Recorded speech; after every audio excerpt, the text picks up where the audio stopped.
We'll proceed to the balance of the panel here. I think we'll go by alphabetical order as you've been lined up along the table, if that's possible. And so we'll begin with Mark Andersen, Supervisor of Elections at Bay County.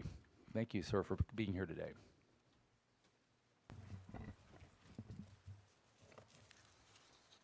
Good morning. My name is Mark Andersen. I'm the Bay County Supervisor of Elections, serving in an elected position. I would like to first say that I consider it an honor to be chosen to state my thoughts on ways to continually improve our nation's decision-making process, voting. I will briefly discuss three areas: election quality management, security, and the public perception.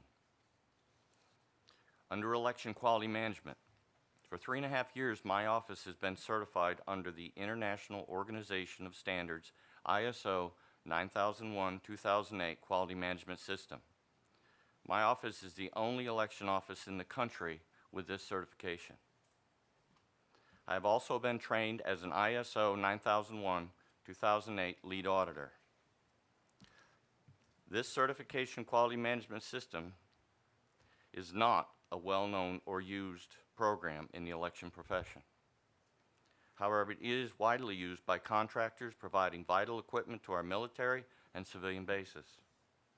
I don't contend that it is the only quality management system available, but it does provide an annual third-party audit and minimum standards that must exist in some format for election offices and for vendors providing services to the office.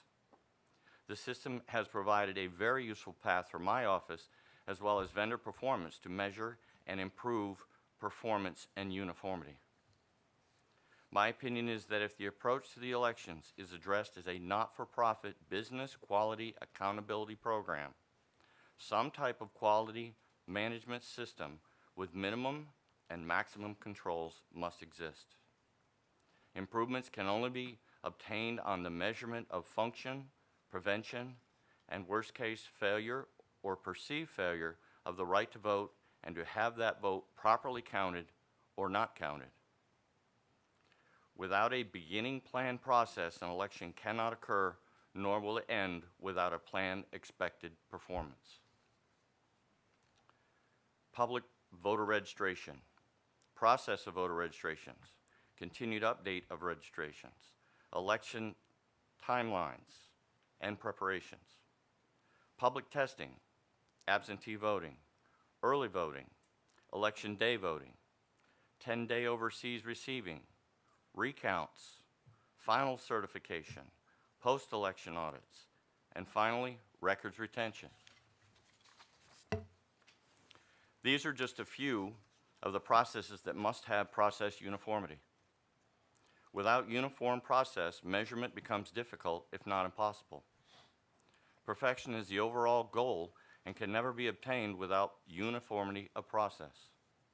A baseline of minimum standards is better than no standards at all, even if the minimum is broad in scope. Individual uniformity within any office is critical to success, and without it, it's just a matter of time before error becomes unmanageable. Baseline uniformity between counties or states will always have a more measurable outcome. We are different in many ways, but very much alike when it comes to election equipment from our like vendors. Quality factors and requirements should include at a minimum standard quality measurement for all vendors. In my office, total office buy-in in support of uniform office procedures is mandatory.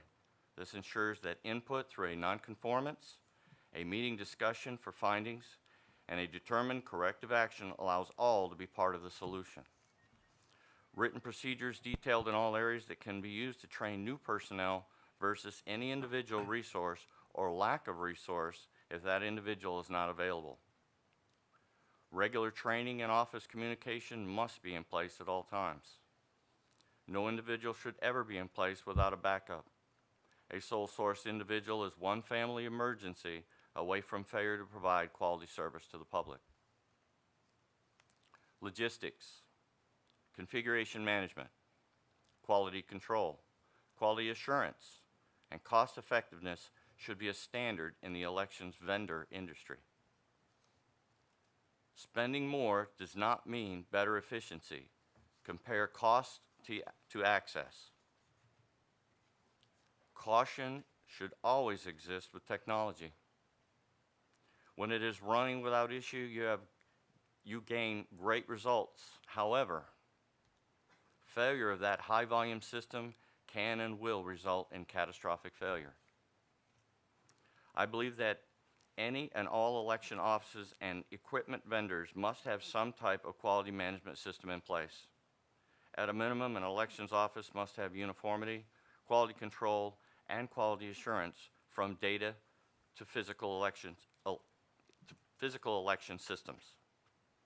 All vendors and contract support members used by any vendor should have some type of proven quality management system in place and be evaluated prior to performance of any task. This would provide a further level of protection for election officials who purchase certified systems.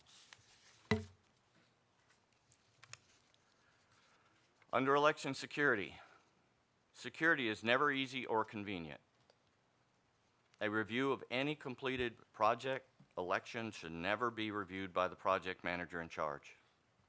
A separate quality control and quality assurance checks must be performed each and every step of the way.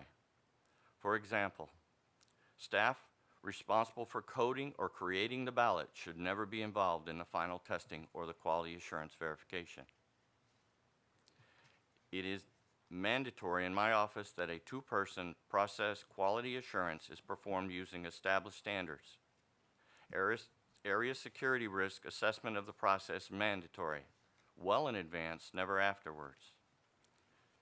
If you have not addressed all possible scenarios, you are not prepared. For example, during a recount, an election using a paper ballot, any pen or pencil not under direct control and separate from the process puts the paper ballot at high risk. Remove all pens and pencils from the area prior to beginning and establish security quality assurance. This is a very simple risk adjustment, removes the possibility and also the perception of any possible tampering of the paper ballot. As we move on to public perception. Under public perception, if what you are doing and how you are doing it is not documented, the general public has zero trust, and you have no proof. Contrary to the desires of all, lines are lines and will always exist to some extent. The level of tolerance and existence is directly affected by the number of ballot sheets and/or pages, length of ballot language, time of voter arrival, and proper planning. If 150 voters are in line at 7 a.m., it will take some time to process and catch up. Also, if 50 voters arrive at 6:50 p.m., followed by a bus of voters arriving to vote, you will have a line. It is vital that effective legislation and an efficient budget are considered. Advance expected performance and budget planning to include effective voter understanding will prevent extremely long lines. Media fuels the public perception that an election is over on election night, if there is no close race. However, in Florida, it is never over on election night. Results in many Florida races continue to have very small margins or victory or defeat. No matter what election night results reveal, the election is not over. Results are unofficial,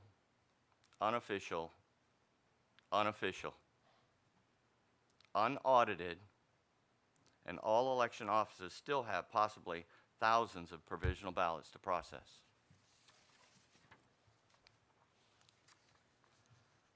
Election officials and staff, election equipment vendors, and printing vendors all have a few things in common. Elections must have organization, accuracy, security, and most of all, the confidence of voters. Accuracy is always more important than speed. Election planning does not begin on election day. Election planning involves the public as well as the election office demanding effective communication. It is constant and ever-changing due to revised legislation, ballot length, media focus, and in some cases, weather. A quality management system enables the public to review and understand normal processes. It also provides planned options for the not-so-normal conditions. In closing, I always ask, keeping emotions and politics off the platform and let facts and performance-based procedures with verification serve the public. And again, I sincerely thank you for this opportunity. Thank you very much. Commissioner Britton.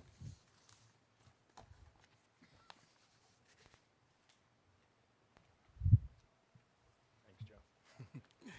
Little button challenge down here. Thanks, Supervisor. Boy, I've got several questions for you, but I'll try to be brief. I'm struck by the dialogue that we had earlier with you, Mr. Secretary, around really this localization / customization discussion versus the efficiency that you maybe could gain theoretically from a set of standards, maybe statewide, federal-wide. You know, these are things that I know we'll want to discuss over the oncoming months. So here we have a supervisor that has taken upon himself to establish this system of standards, the ISO. Me personally, I'm passionate about standards, but yet this doesn't feel like a standard if we only have one particular supervisor an area doing this. So I'm wondering, and maybe it's not a question specifically for you, Supervisor, or maybe it's for the panel in general, how do we think about this? One, how do we know if it's working, this particular process? And two, if it is working, why would we not want all of our states to be doing something similar? I'm not saying that this is the way we should go, but I really would like to have a more theoretical discussion around this localization discussion we've been having. Well, first of all, I have a great deal of respect for all of my colleagues in the elections positions that they currently hold in the state of Florida. And one size does not always fit all, but there may exist minimum and maximum standards. And the only reason that I discuss or bring up or went into this path, I don't come from a political background. I come from a military background. I come from a technician background. I've spent 10 years in the Navy SEAL teams, and I'm not good at being shy. So this world that I'm currently in is very, very comfortable for me because I know what a nonconformance is. My office knows what a nonconformance is. Anyone at any level in my office can start a nonconformance process. It's just a format or a process. And what it has given me is the ability to remove politics. Because the thing that I would not like is to have politics involved under review of my office. Because when you start putting politics into procedures, I think you have a greater difficulty trying to figure out who's right, who's wrong, and how do we get out of this or accomplish something and come away with a good answer. And I started this nonconformance process through the ISO 9000. It has a third-party auditor that has minimum standards. I can tell you that anyone should be able to meet the minimum standards, and I'd be willing to bet that most of the counties, if not all, in Florida could meet those standards. They're not detailed standards, but they're a process of how to evaluate your own office. And I tie it back to that individual constitutionality. I'm all for that, but I also want us to be successful together. And that we are not alone as election supervisors when you involve vendors. And I think that when you talk to vendors, and I'm sure I'll hear it after today, that implementing this program in my office, I went from 11 pieces of equipment failure after maintenance to 1 in 3 years. It applied pressure on the vendor to show me what your maintenance procedures were, how you were doing it, what you were changing, how often it was occurring, and we follow up because our procedure says that we do what we call an EFT, election function test, immediately following their maintenance or ever touching that equipment. That alone enabled us to ensure that equipment was better prepared for our next election. So we learned that through the process, and this process helped my staff be part of the process. And I can tell you, I have sent nonconformances to the Division of Elections. I have sent nonconformances to the Postal Service. I have no power in my direction to make them do what they need to do, but I can tell you that the responses have been very, very good. They have responded back saying, well, I didn't know that our equipment was messing up things to the point where you could not read them. So they go and look and they do a maintenance or some check, some quality review of some level. So this is very easy for me because of my background. But there are many other quality management systems out there that would be very comfortable for others. And I think that if the language gets brought into the process, because me as an individual, logistics, configuration management, quality assurance, all those terms are much better than glitches, problems, trouble, all the buzzwords that immediately get voters very deeply concerned, and they may or may not have a need, but when you say problem, what is the problem? How long has the problem been there? What are you doing to solve the problem? We don't have problems in Bay County. I always kid with our precinct election officials that we have nuances. So when we have a nuance, that means everybody needs to get busy. So, if I may follow on to that question, it sounds like you have metrics and you're using metrics. Can you explain to me what some of the key metrics are? Some of the metrics, I'll just go down through, let's say the election equipment itself.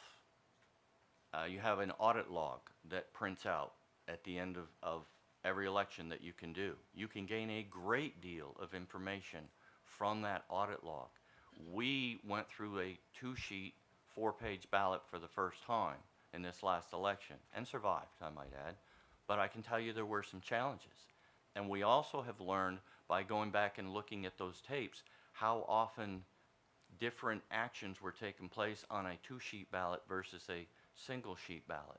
So we're now taking that and comparing it to some of our other elections so that we can take numbers and in a simplistic way, without getting too complicated, make some common sense decisions. Is it safe to say that there are a group of standards or metrics that everybody is following, or is that a supposition that's not accurate? I think that you would call that legislation to some extent. We are held forward or back, whichever way you would like to go, given the position or condition that you've been put in, with what minimum and maximum laws allow us to do. The early voting sites, if we had more early voting sites available, there may not have been longer lines, because supervisors do look at that and they may address those. And I don't want to get too deep into it because you've got many other supervisors that are very wise and very knowledgeable of what they do. But I can tell you this, Florida logistically is a very, very challenging process. We have early voting, absentee voting, and election day voting. And when you tie those three together and no one is required to report or show up at a certain time, how do you manage those three different directions? So it becomes a challenge somewhat. And you go on 4-year prior records, you might have to, analyze it, go out in the public, do more surveys, and then I'll bring in the media. Media can increase or decrease energy. And energy is high volume voting or low volume voting. So that has always got to be consideration, and how do you measure and how do you adjust with that overnight? That can be a challenge. Thank you very much for your testimony. Thank you for your Butcher? time.